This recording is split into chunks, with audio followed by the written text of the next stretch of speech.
नमस्कार दोस्तों, मैं आवेश पांडे जीएस पुराण में आज आपका एक बार फिर से स्वागत करता हूं। तो बिहार तथ्यसार घटना चक्र की ये सीरीज की आज पहली क्लास होगी। इसके पहले क्लास 0 यानी कि इंट्रोडक्शन मैंने दिया था कि हम इस लेक्चर सीरीज को कैसे चलाने वाले हैं, कब तक चलेगा, कैसे चलेगा। तो सबसे पहले अगर आपने उस वीडियो को नहीं देखा था, आप उसको जाके देख लीजिए। आपको 2 काम करने हैं। पहला, यहाँ पे आपको इस चैनल को सब्सक्राइब करना है अगर आपने अभी तक नहीं किया है। दूसरा, डिस्क्रिप्शन के नीचे टेलीग्राम का एक लिंक दे रखा है। जीएस पुराण का ऑफिशियल टेलीग्राम चैनल है, ठीक है। आप वहां पे जाके एमसीक्यू प्रैक्टिस कर सकते हैं, करंट अफेयर क्विज प्रैक्टिस कर सकते हैं, ठीक है। आप इंग्लिश मीडियम से तो इंग्लिश मीडियम से करिएगा, हिंदी मीडियम से हिंदी मीडियम से, दोनों मीडियम अवेलेबल है। डेली 5 एमसीक्यू करंट अफेयर उसमें अपलोड होता है। हम इस क्या कहते हैं इस लेक्चर सीरीज को आगे बढ़ाते हैं। ज्यादा अब इस पे चर्चा नहीं करेंगे क्योंकि जो कर चुके हैं आप पुराने वीडियो में कर चुके हैं। आप प्ले लिस्ट में जाके उन वीडियोस को देख सकते हैं। आज ये पहली क्लास होगी बिहार तथ्यसार की। इसमें सारा करंट अफेयर सब कुछ इसमें इंक्लूड होने वाला, आगे सब कुछ है। बिना समय गंवाए चलिए आज के इस लेक्चर को आगे बढ़ाते हैं हम लोग। बिहार की अर्थव्यवस्था, बिहार की अर्थव्यवस्था का देखेंगे। वर्ष 2022-23 में बिहार राज्य के वास्तविक, ठीक है, real GSDP, gross state domestic product GSDP का जो ग्रोथ रेट का अनुमान क्या है? 10.6%, 10.6% जीडीपी ग्रोथ का अनुमान है। यह वृद्धि दर 2021-22 में कितनी थी? 10.98%, ठीक है, यानी प्रतिशत में बता रहा हूं उसका। वर्ष 2022-23 के लिए त्वरित अनुमानों के अनुसार 2022-23 में राज्य की अर्थव्यवस्था में, ठीक है, यानी बिहार की अर्थव्यवस्था में सकल मूल्य वर्धन यानी ग्रॉस वैल्यू एडिशन, जीवीए होता है ना, जीवीए जीडीपी आपने पढ़ा होगा। अगर नहीं पढ़ा होगा तो इसमें अलग से एक लेक्चर लेके आएंगे।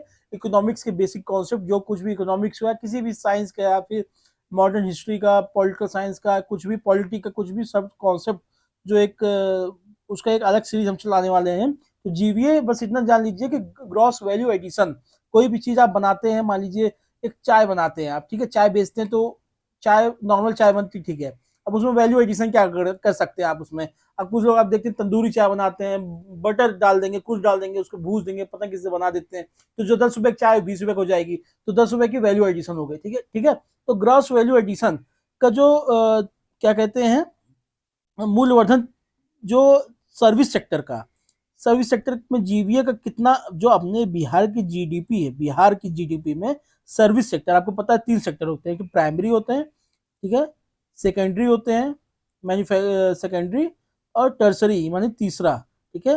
पहला, दूसरा, तीसरा। प्राइमरी में एग्रीकल्चर सेक्टर आता है, सेकेंडरी में मैन्युफैक्चरिंग जो आप बनाते हैं, ठीक है, मैन्युफैक्चरिंग, और तीसरे टर्सरी में तृतीय क्षेत्र में क्या आता है? Service sector. सर्विस सेक्टर जैसे रिटेल प्राइस, रिटेल दुकानदारी, ये सब होटल मैनेजमेंट, फला फला आप जो आप देखते हैं, ये सब सर्विस सेक्टर में आता है। तो ये क्या कह रहा है, मुझे अगर थोड़ा समझा देना चाहिए सर, ताकि ऐसे ही आगे बढ़ने की जरूरत नहीं है। तो सर्विस सेक्टर यानी जो तीसरी जो टर्सरी सेक्टर है, तृतीय क्षेत्र है, उसका कितना प्रतिशत हिस्सा है? 60। वर्ष 2021-22 में इसका कितना परसेंट था? 58%, मानी यानी कि एक लगभग 1.4% का ग्रोथ देखने को मिला है, ठीक है। सर्विस सेक्टर की हिस्सेदारी बिहार की जीडीपी में ज्यादा है। वर्ष 2021-22 में सकल मूल्य वर्धन में प्राथमिक क्षेत्र का हिस्सा कितना था? ये प्राइमरी आ गया ना, एग्री, देखिए यहाँ खेत बना हुआ ना, देखिए ट्रैक्टर बना, खेत बना है। तो जो 2021-22 में जीबीए में प्राइमरी यानी प्राइमरी सेक्टर में कितना हिस्सा था? 20.7%। वर्ष 2021-22 में अब सेकेंडरी का देखिए, मैन्युफैक्चरिंग, देखिए इंडस्ट्री बना हुआ ना, तो मैन्युफैक्चरिंग का कितना हिस्सा था? 20.7%, यानी कि प्राइमरी और सेकेंडरी का लगभग बराबर था। वर्ष 2022-23 में त्वरित अनुमान के अनुसार बिहार की मौद्रिक प्रति व्यक्ति आय कितना है? तो बिहार की प्रति व्यक्ति इनकम कितना था वहां पे? पर कैपिटा इनकम बिहार का कितना था? 59,637, 62,637 रुपया। याद कर लीजिएगा, बहुत इंपॉर्टेंट है कि बिहार में पर कैपिटा इनकम कितना है? 62,637 रुपए है, ठीक है। राज्य की वास्तविक प्रति व्यक्ति आय वर्ष 2000, अच्छा प्रति वास्तविक कितना है? ये रियल की बात कर रहा है, वो तो इन्फ्लेशन एडजस्टेड था, ये वास्तविक बात कर रहा है। तो कितना है? 35,000 2022-23 में 35,119 रुपया। कितना? 119 रुपए। वर्ष 2024-25 में बिहार का राजकोषीय घाटा रहने का अनुमान कितना है? 2.98%।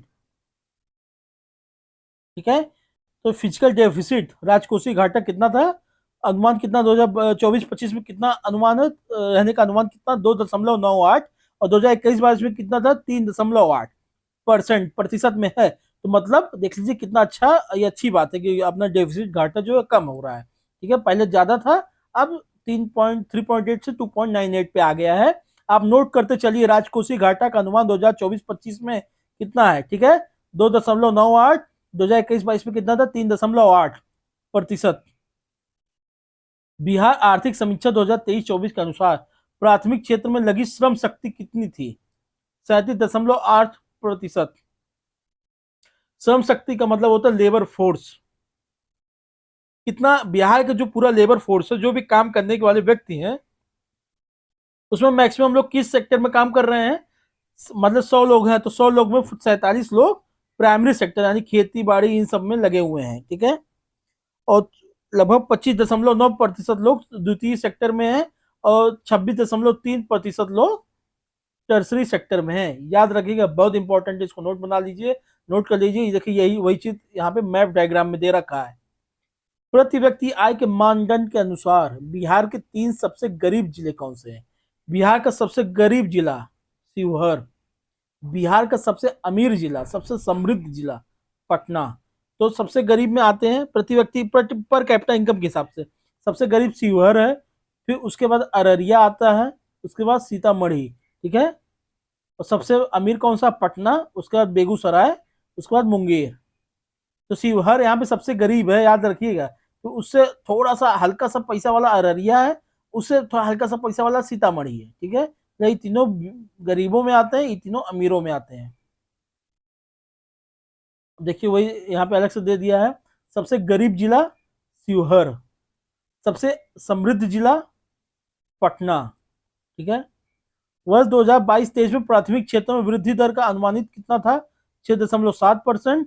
इसी दौरान द्वितीय क्षेत्र की वृद्धि दर पर 6.8%। इसी दौरान तृतीय क्षेत्र की वृद्धि दर 13.0%। ठीक है, 2022-23 में जो प्राइमरी सेक्टर का में जो ग्रोथ रेट, प्राइमरी सेक्टर में ग्रोथ रेट कितना था? 6.7%। और सेकेंडरी सेक्टर में ग्रोथ रेट कितना था? 6.8%। और टर्सरी यानी तृतीय क्षेत्र में वृद्धि ग्रोथ रेट कितना था, वृद्धि दर कितना था? 13%। यानी सबसे तेज किसमें देखा देखा जा रहा है? टर्सरी सेक्टर में देखा जा रहा है। ठीक है, वही देखिए यहाँ पे डायग्राम के फॉर्म में दे दिया है। तो कुल वृद्धि दर यहाँ पे दे दिया, निकाला 6.7%।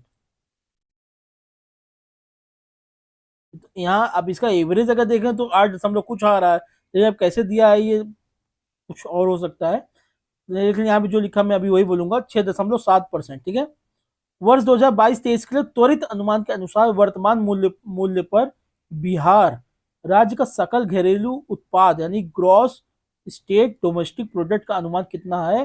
कितना पैसा कमा लिए हैं, मतलब कितना आ सकता है घरेलू जीडीपी? 7.5 लाख करोड़, 7.5 लाख करोड़ रुपीज बिहार का वो है। ठीक है, जीडीपी, बिहार की जीडीपी। बिहार की श्रम शक्ति सहभागिता कितनी है? 50.9%। बिहार में अगर 100 लोग रह रहे हैं तो लगभग आधे लोग लेबर फोर्स में लगे हुए हैं, 50.9% लोग। यह शहरों में कितना है? 44.8%। और गांव में कितना है? 51.5%। ठीक है, ग्रामीण महिलाओं हेतु श्रम शक्ति सहभागिता दर कितनी है? ग्रामीण महिलाओं में कितना है labour force participation rate? 24.8%।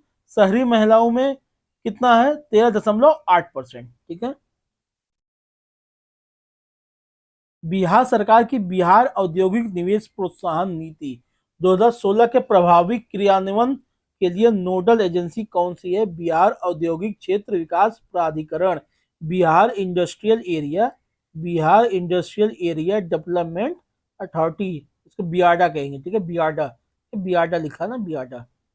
BIADA के द्वारा निर्मित बिहार के कुल 9 संकुल, ठीक है, 9 संकुल हैं। बेगूसराय, भागलपुर, सहरसा एवं पूर्णिया, गया, पटना, दरभंगा, हाजीपुर, मुजफ्फरपुर, बिहटा और मोतीपुर। ठीक है,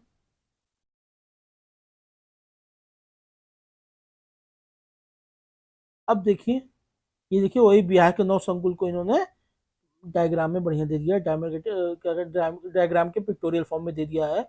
बिहार का प्राचीन इतिहास पे आ जाते हैं। अब इकोनॉमिक्स वाला चला गया है, इस सब बिहार की स्पेशल जो इकोनॉमिक्स आ सकती थी, इसे बिहार की बात कर रहे हैं, जैसे बिहार स्पेशल है क्योंकि 20 से 25 क्वेश्चन, लगभग 20 क्वेश्चन के वेटेज रखता है।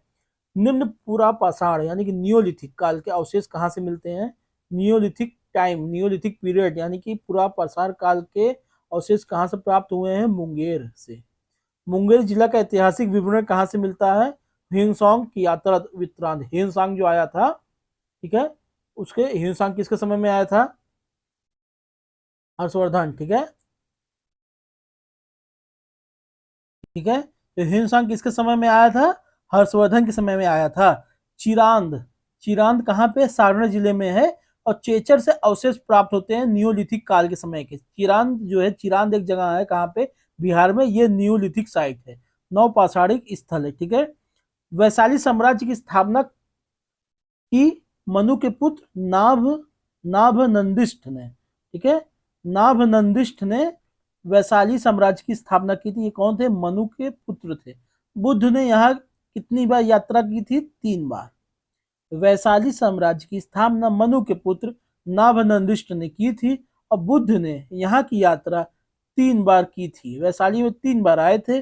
बुद्ध ने सर्वाधिक वर्ष का प्रवास कहाँ पे किया था? वैशाली में सबसे ज्यादा वैशाली में रुके थे। और विश्व में सबसे पहली गणतंत्रात्मक शासन पद्धति का नाम कहाँ पे जन्म हुआ है? पद्धति का जन्म कहाँ हुआ था? वैशाली गणराज्य में, ठीक है।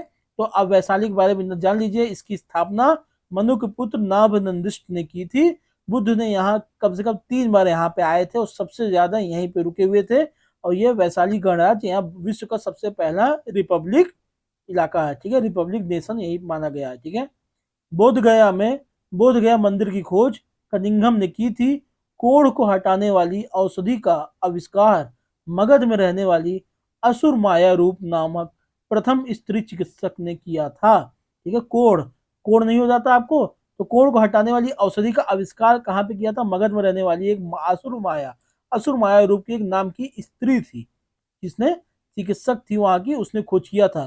तो बिहार स्पेशल, बिहार बीपीएससी 17वीं जो परीक्षा होने वाली है, उस सब के लिए बहुत ही इंपॉर्टेंट ये फैक्ट्स हैं। आप इसको रट लीजिए, ठीक है। पूरा वीडियो आप देख लीजिएगा, इसको पूरा अंत तक देखिएगा आप। विदेह माधव की कहानी मिलती है सतपथ ब्राह्मण में। सतपथ ब्राह्मण का संबंध शुक्ल यजुर्वेद से है।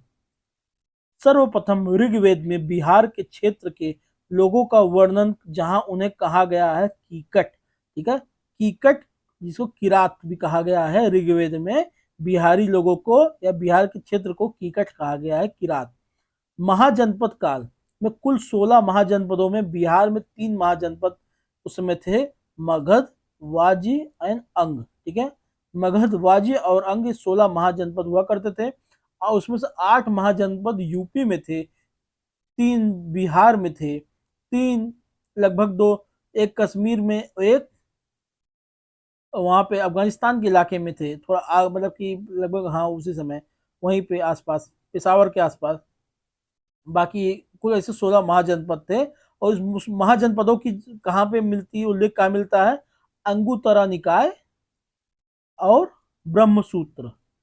अंगुत्तरा निकाय, ये क्या कहते हैं, सूर्य पिटाका जो बुद्धिस्टों का होता है, और ब्रह्मसूत्र जैन का है, ठीक है, ब्रह्मसूत्र। इन्हीं दो में 16 महाजनपदों का हमको उल्लेख मिलता है, ठीक है। मगध गृहराज अथवा राजगिरी की राजधानी थी। मगध की राजधानी गृहराज थी, उसके बाद इसका नाम राजगिरी रख दिया गया। वाजी की वैशाली थी, अंग की चंपा थी। वैशाली की मैंने आपको बताया कि पहले रिपब्लिक स्टेट था, ये विश्व का पहला रिपब्लिक स्टेट था। गौतम बुद्ध यहाँ पे 3 बार यहाँ पे आए हुए थे। और वैशाली की जो स्थापना किसने किया था? मनु के पुत्र नाभनंदिष्ट ने किया था। 6वीं शताब्दी ईसा पूर्व के 16 महाजनपदों की सूचना कहाँ मिलती है? बौद्ध ग्रंथ अंगुत्तरा निकाय और जैन ग्रंथ भगवती सूत्र, और ब्रह्म सूत्र हमने बता दिया था, भगवती सूत्र, ठीक है। देखिए यहाँ पे भी दिया हुआ है जो मैंने आपको अभी बताया है। मगध साम्राज्य की राजधानी राजगिरी से पाटलिपुत्र स्थानांतरित की गई थी, उदयन ने की थी। किसने? उदयन ने की थी। नंद वंश के पश्चात मगध पर शासन किया किसने? मौर्य राजवंश ने। विदेह अपने दार्शनिक राजाओं के लिए प्रसिद्ध था। इसकी राजधानी मिथिला थी। महात्मा बुद्ध एवं बौद्ध दर्शन के बारे में बातें देखते हैं। महात्मा बुद्ध का जन्म 563 ईस्वी पूर्व में हुआ। उनका जन्म कपिल वस्तु के लुम्बिनी में शाक्य कुल में हुआ। उनकी मृत्यु 483 यानी 483 ईसा पूर्व कुशीनगर में हुआ। कुशीनगर यूपी में है, ठीक है। महात्मा बुद्ध ने गृह त्याग यानी महाभिनिष्क्रमण किया जब 29 साल के थे। 29 साल में थे, अपने घर द्वार छोड़ दिया। महात्मा बुद्ध को उसके बाद 6 साल बाद इनको ज्ञान की प्राप्ति हो गई, तो उनका उम्र क्या था, 35 साल। कहाँ पे किया गया, बोध गया में किया गया। सप्तपर्णी गुफा अवस्थित कहाँ पे है, बिहार में है, राजगिरी, बिहार के राजगिरी में है। महावीर स्वामी एवं जैन धर्म के बारे में देखते हैं। महावीर स्वामी का जन्म हुआ 599 ईसा पूर्व में वैशाली के निकट कुंडा ग्राम के ज्ञात्रिक कुल में हुआ, ठीक है। इनकी मृत्यु 527 ईसा पूर्व पावापुरी में हुआ। महावीर स्वामी ने गृह त्याग किया था 30 वर्ष की आयु में। तो गौतम बुद्ध ने भी 29 साल में और महावीर स्वामी ने 30वें वर्ष में गृह त्याग किया था।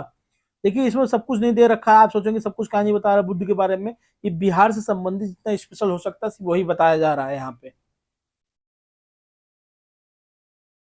उनको कैवल्य की प्राप्ति यानी महावीर भगवान को कैवल्य की प्राप्ति 42 वर्ष की आयु में हुई थी। इनको 12 साल लग गया था और उनको मात्र 6 साल लगा था। जैन धर्म के त्रिरत्न का क्या क्या है, सम्यक दर्शन, सम्यक ज्ञान, सम्यक चरित्र।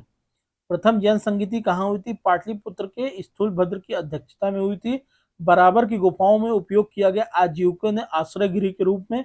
आजीवक संप्रदाय के वास्तविक संस्थापक थे मखाली पुत्र घोष। मगध साम्राज्य का उत्कर्ष देखा जाए तो मगध साम्राज्य के समय मगध का सर्वप्रथम उल्लेख प्राप्त होता अर्थवेद संहिता में। अर्थवेद से हमको पहली बार उसके बारे में पता चलता है। मगध का पहला राजवंश था हर्यक राजवंश। हर्यक राजवंश की स्थापना की थी बिंबिसार ने। मगध शासक बिंबिसार का चिकित्सक था जीवक। मगध साम्राज्य में देखेंगे जिस वंश ने हर्यक वंश के बाद शासन स्थापित किया, शिशुनाग ने। हर्यक के बाद कौन आया, शिशुनाग आए। शिशुनाग के बाद शिशुनाग वंश का अंतिम शासक था नंदिवर्धन। शिशुनाग वंश का अंत किया महापद्मनंदन ने। नंद वंश की स्थापना महापद्मनंदन ने की। वही तो मार्ग की स्थापना कर लिया। महापद्मनंदन का एक अन्य नाम था अपारो परशुराम। अपरो परशुराम अपने आप को कहता था ये। नंद वंश का अंतिम शासक था धनानंद। नंद राजवंश सिकंदर का समकालीन भारतीय शासक था धनानंद। सिकंदर को उसके गुप्तचरों द्वारा किस भारतीय राजा की जानकारी प्राप्त होती है जो पृथ्वी पर बहुत शक्तिशाली था, धनानंद के बारे में। सिकंदर को सब बताते हैं धनानंद बहुत खतरनाक है, इसलिए वो लड़ाई करने के लिए इनसे चल दिया था। मगध की प्रारंभिक राजधानी थी गिरिराज राजगिरी। अब मौर्य वंश के बारे में आते हैं। मगध इसी में मौर्य वंश आ जाता है। उसके बाद धनानंद को चंद्रगुप्त मौर्य ने नहीं क्या कहते हैं हटा के, ठीक है, इनको अपना राजा बना दिया था चाणक्य की मदद से। तो मगध राज्य को सर्वाधिक संपन्न किया गया मौर्य शासकों ने। भारत में प्रथम अखिल भारतीय साम्राज्य की स्थापना की गई चंद्रगुप्त मौर्य के द्वारा, जो मौर्य साम्राज्य का संस्थापक था। कौटिल्य चाणक्य द्वारा रचित पुस्तक का क्या नाम है, अर्थशास्त्र। यह पुस्तक आधारित है राजनीति पर। सेल्यूकस निकेटर ने अपने जिस राजदूत को चंद्रगुप्त के दरबार में भेजा उसको मेगास्थनीज को भेजा था। मेगास्थनीज ने एक बुक लिखी थी, उसका नाम इंडिका था। मेगास्थनीज ने भारतीय समाज को कितनी श्रेणियों में विभाजित किया, 7 श्रेणियों में विभाजित किया हुआ था। चंद्रगुप्त का महल अवस्थित था पाटलिपुत्र में। उसका महल लकड़ी का बना हुआ था, याद रखिएगा। आपसे पूछ सकता चंद्रगुप्त का महल कैसे बना था, लोहा का, सोने का, चांदी का, लकड़ी का, तो लकड़ी का बना हुआ था। अशोक का राज्याभिषेक कब हुआ था, 269 ईसा पूर्व में हुआ था। अशोक ने कलिंग विजय कब किया था, 261वीं में किया था। अशोक ने बोध गया की यात्रा राज्याभिषेक के 10 वर्ष बाद किया था। बिहार में स्थित अशोक के गुहा लेख दिखाते हैं। लौरिया अरेराज स्तंभ लेख पूर्वी चंपारण जिला में है। रामपुरवा स्तंभ लेख पश्चिम चंपारण जिला में है। लौरिया नंदगढ़ स्तंभ लेख पश्चिम चंपारण जिले में है। मौर्य काल के लकड़ी के विशाल भवनों के अवशेष कहाँ से मिलते हैं हमको, बिहार के पटना में स्थित बुलंदीबाग एवं कुम्हरार से। बुलंदीबाग को कुम्हरार से हमको मिलते हैं। मौर्योत्तर काल पुष्यमित्र शुंग मगध का शासक बना। अंतिम मौर्य शासक बृहदर्थ की हत्या किसने की? शुंग वंश ने के पुष्यमित्र शुंग ने की थी। कुषाण वंश के शासक कनिष्क ने पाटलिपुत्र को विजित कर किसको अपना साथ ले लिया? अश्वघोष को अपने साथ ले लिया। कुषाण वंश के साम्राज्य के बाद पाटलिपुत्र पर शासन रहा गुप्त वंश का रहा। ठीक है।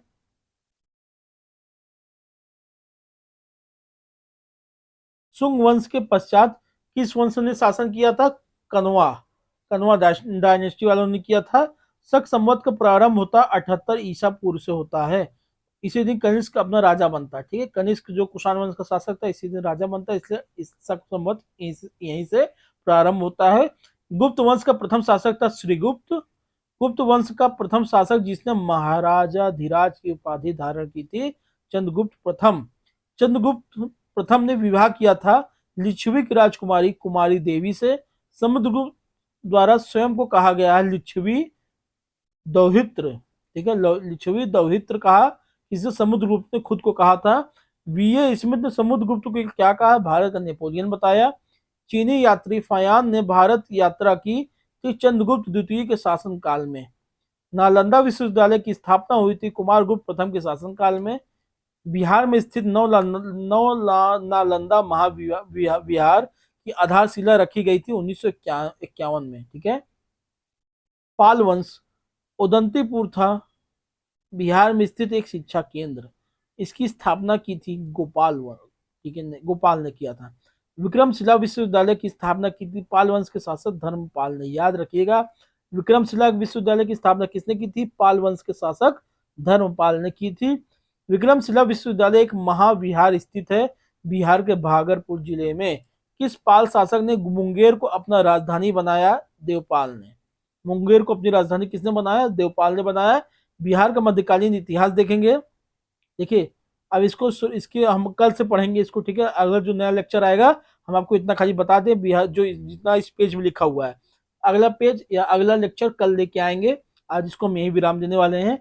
बिहार का मध्यकालीन इतिहास, किस वंश के शासक के समय बख्तियार खिलजी ने बिहार पर आक्रमण किया तथा नालंदा तथा विक्रमशिला जैसे महाविहारों को ध्वस्त कर दिया? तो सेन वंश के शासक थे लक्ष्मण सेन। ठीक है, लक्ष्मण सेन। ये जो लक्ष्मण सेन इन्हीं के समय में थे जयदेव। ठीक है, तो उन्होंने लिखा था गीत गोविंद। इंपॉर्टेंट याद कर लीजिएगा, गीत गोविंद लिखा था। कर्नाट वंश का संस्थापक थे नान्य देव और कर्नाट वंश का अंतिम शासक कौन था? हरि सिंह देव। ठीक है, तो यहीं से स्टार्ट करेंगे लगभग बिहार का जो मध्यकालीन इतिहास है। यहीं से कल नया लेक्चर लेके आएंगे। आज इतना ही। ठीक है, और इसको आप सब्सक्राइब कर लीजिए, इस चैनल के टेलीग्राम चैनल को आप ज्वाइन कर लीजिए, क्विज प्रैक्टिस जरूर कीजिए। आपको बहुत बहुत धन्यवाद। आपका दिन शुभ हो, मंगलमय हो। जय हिंद, जय भारत।